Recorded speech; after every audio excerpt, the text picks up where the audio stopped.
आज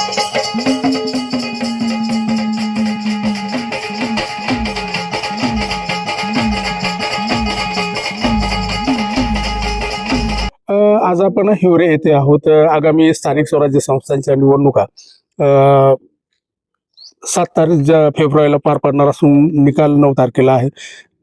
नक्कीच ही लढाई मोठी आहे. वेगवेगळे पक्ष आहेत. आपण या ठिकाणी एक मतदार भगिनी आहेत. काय वाटतं तुम्हाला, तुमच्या जिल्हा परिषद आणि पंचायत समिती गणामध्ये काय होऊ शकतं? इथं कुठल्या पक्षाची हवा आहे? रुपालीताई झेंडेचे येऊ शकतात. का बरं? कारण त्यांनी भरपूर आश्वासन दिलेले आहेत आणि आम्ही सगळी एकजुटीने त्यांनाच मतदान करणार आहे. त्यांना काय वाटतं तुम्हाला, त्यांच्या बाबतीत काय कुठलं कामकाज त्यांनी बुद्ध विहाराचं पण आमचं कामाचे हमी घेतलेली की ते पूर्ण करणार आहेत. बर रस्त्यांचं पण काम करणार आहेत.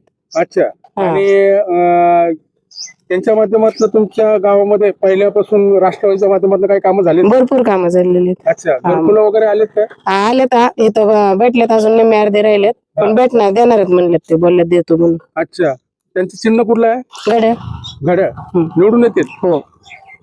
त्यांचं सखी मंचच्या माध्यमातून काम आवडतं? सखी मंचच्या मधनं त्यांनी आता आम्हाला ग्रुपला पण जॉईन केलेले. काय चालतं त्यांच्यामध्ये? ते म्हणजे आताशी आम्ही जॉईन झालोय त्यांना, की ते म्हणले तुम्हाला घरी बसल्या पण काय पण काम देऊ शकतो आम्ही घरी बसणाऱ्या महिलांना. अच्छा. म्हणजे रोजगार निर्माण रोजगार निर्माण करणारे. अजून म्हणले तुम्ही बचत गट चालू केला तर तुम्हाला कुक्कुट पालनचं पण करून देणार आम्ही.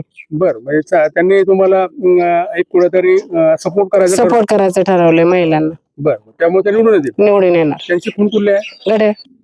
आमचं कामाचं माणूस रुपालीताई झेंडे. आमचं मत रुपालीताई झेंडेलाच, घड्याळालाच.